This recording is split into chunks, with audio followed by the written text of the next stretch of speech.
And then one last name, the former Packer, Davante Adams. Yeah. I think everybody sees this coming. It's just a matter of if Goody wants to pull the trigger.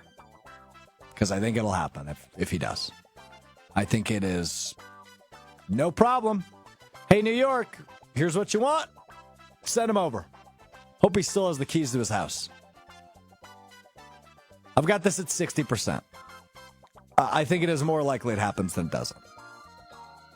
It's because it makes so much sense for both sides. Packers lack a number one receiver. Jets don't want him. Packers can pay him. Short-term deal. He's an older guy, but he's still playing really good football.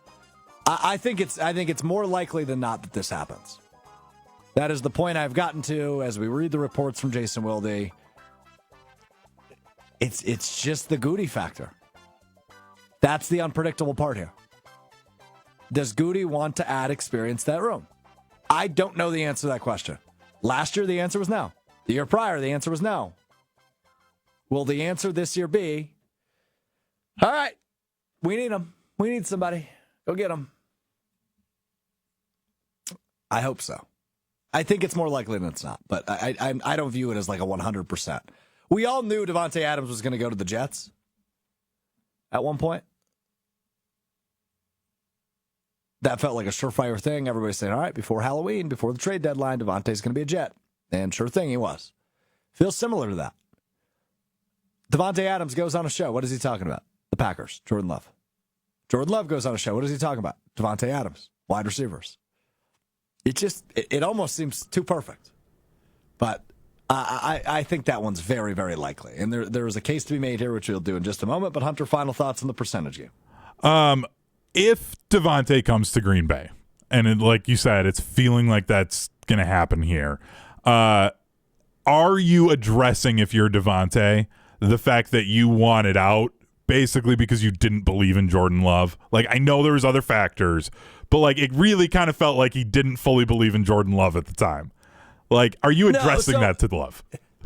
It is a fair thought, but no, you don't address it, A. But B, I don't know that was the entire reason. I think there were multiple reasons, right? He knew the rebuild was coming. He knew Aaron Rodgers' time was limited, whether that be in the league or in Green Bay or both.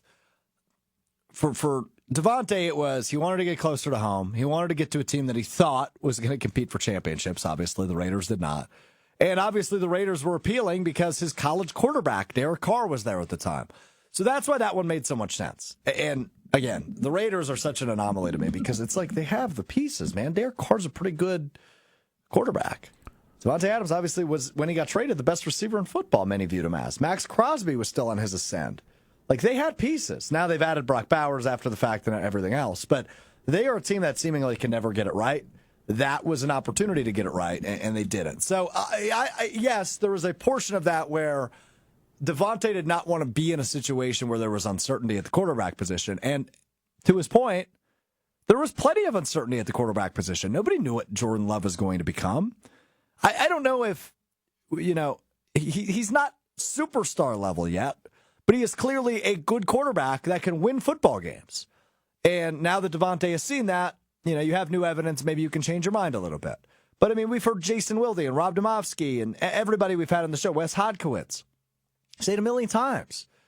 Like, Jordan Love wasn't that impressive his first couple of years in the league when he was backing up Aaron Rodgers. He was inaccurate. He didn't pick up the offense right away. Like, there were things about Love that were concerning. And then he kind of killed those concerns in year one and continued to kill those concerns in year two. He looks like an NFL starter. He looks like an NFL quarterback. And Davante Adams knows that now, so, yeah, opinions can change when you learn new evidence. But to your point, like, when you say, hey, I don't really want to deal with uncertainty, I want to compete for championships, it's kind of an indication on what he thought on Love at the point. But new evidence, you can obviously change your opinion. And I think that's kind of what happens here with Davante is he compares him to some of the better quarterbacks in the league. And hopefully he's talking about his quarterback this season. Because I think the case for Davante is an easy one. The case for Davante Adams is it's worth it for both sides. The Packers have a nice core of wide receivers, but they lack one thing in particular: a true number one, a true security blanket, a Mr. Reliable, if you will. Championship teams have that. They just do. You want to run through the list? Philly has A.J. Brown. Kansas City has had Travis Kelce. Tampa Bay and New England had Rob Gronkowski. It is incredibly rare for a Super Bowl winning team to not have a true go-to guy. And while Romeo Doubs has kind of served that role for Jordan Love, he's been injured, he's been up and down, he's been inconsistent. Romeo Doubs isn't a true number one. He's a good receiver, he's a nice piece. Jayden Reed has had flashes where you go, holy smokes, is that dude talented? And is he going to be something great in this league at some point? And I still believe he will be. But he's not yet a true number one. Christian Watson, of anybody on this team, has looked the part the most. His vertical ability, contested catches, he's done a lot of really nice things. But guess what? You're not going to have Christian Watson for, if not more, or if not at least, half the season. Because he tore his ACL in the regular season finale on January 6th. Or January 5th, whatever that Sunday was. Christian Watson's a really good piece. He's a really good wide receiver. But you're just not going to have him this year. And Dontavian Wicks, while he has the talent, hasn't taken that next step. I think it would be a really bad idea for the Green Bay Packers to go into next season with the trio of Romeo Doubs, Jayden Reed, and Dontavian Wicks and just call that good enough. For a team that views their championship window as open, it would be malpractice to just trot those guys out there and say, that's good enough. What Davante Adams offers you is probably a short-term stay, 1 or 2 years, to bridge that gap and help continue the development while serving as that top guy. Davante Adams still got some ball game left in those legs. He's still a really good receiver. So I think Davante can come in, be that top guy for a few years, while Jayden Reed continues to ascend and Dontavian Wicks continues to mature and cut down on those drops for both of those guys. As Christian Watson gets healthy and maybe returns to what he had been and then continues that growth.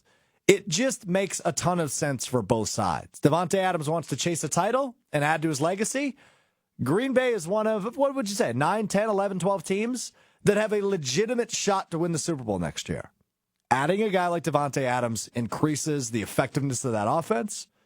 It helps Jordan Love. It helps the receivers around him. Helps the tight ends. He's one of the best in the league. And he's not going to have to get paid like a Jamar Chase or like a T. Higgins will on the open market. He'll be expensive, and rightfully so.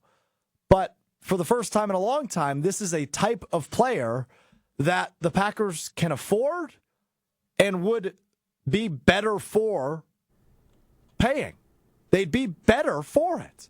It just makes a ton of sense in my mind for both sides here. For Davante Adams to come back to Green Bay and reunite with the Packers and quarterback Jordan Love. It just seems like it makes too much sense. And that is why I think it ultimately happens. Now, I thank you, Isaac, on the ESPN Milwaukee YouTube chat for this, because this was not something I had thought of, but I think it makes a lot of sense. He brings up the idea of Davante Adams going to the Chiefs, especially since I happened to watch the 𝙬𝙍𝙍𝙀𝙇𝙀𝙀 podcast a little bit this morning with my wife, and Travis Kelce sounding like he's going to retire. And if he does, that opens up about $17 million of their cap space for the team. If I'm Davante Adams, as great as it might be to go back to Green Bay, I'd rather go and play with Patrick Mahomes. And that could turn this into a bidding war that I don't think Goody is willing to get into, because I think the Chiefs might make a huge push to get Davante Adams and could throw in a huge wrench in this. Yeah, so Hollywood Brown is a free agent this offseason. That will also affect their ability, right? Because it's not like he's crazy expensive, but that would affect, their investment level at that wide receiver position. Rashee Rice will come back healthy next year. And, of course, Xavier Worthy's there. I think Adams wants to be the top dog. I don't know if you walk into a room with Hollywood Brown, Xavier Worthy, and 𝙎𝙍𝙍 Rice, two wide receivers, those last two, who were on the ascension, at least prior to 𝙎𝙍𝙍 Rice's injury early on in the season. I don't know if that's the best scenario for Adams and what he wants. But, yeah, I think it's a good point by Isaac. But I think it is certainly a team that could be a dark horse in landing Davante Adams. I agree.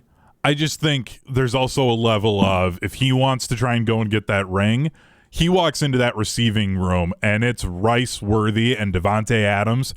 That becomes the best receiver room outside of what? Philly? And if T. Higgins and Jamar Chase are there, like in Cincinnati, like it's those three are your conversation for best receiver room. Like that, I think Kansas City might be where he ends up. I hate to tell you that, Strouf. I know we just did the percentage game, but I think he ends up in KC. I think that's a very real thing. It's a very interesting thought, and one, admittedly, I have not thought of yet. I've really only thought of the teams that it was leaked he'd be interested in joining, but you'd be a fool to say, Patrick Mahomes wants me to come play with him? Nah, I'm good. Right? You'd be a fool to view it that way. So it is a really interesting thought. Now, I think, is it possible Davante's on the open market? Absolutely. And I think that might probably change the odds for him ending up in Green Bay. I think there's a very real possibility this ends in a trade, though, and Green Bay would make more sense. At least, look, I think the Jets realize they're not contending for a Super Bowl next year, but they'd like to kick him to the other conference, I think. But maybe I'm wrong. Maybe I'm wrong. We will see. We will see. So that is my case for Davante Adams. Good thought by Isaac, though. He literally says on the YouTube chat, if Adams hits the free market, Chiefs might be a real option that nobody's mentioned.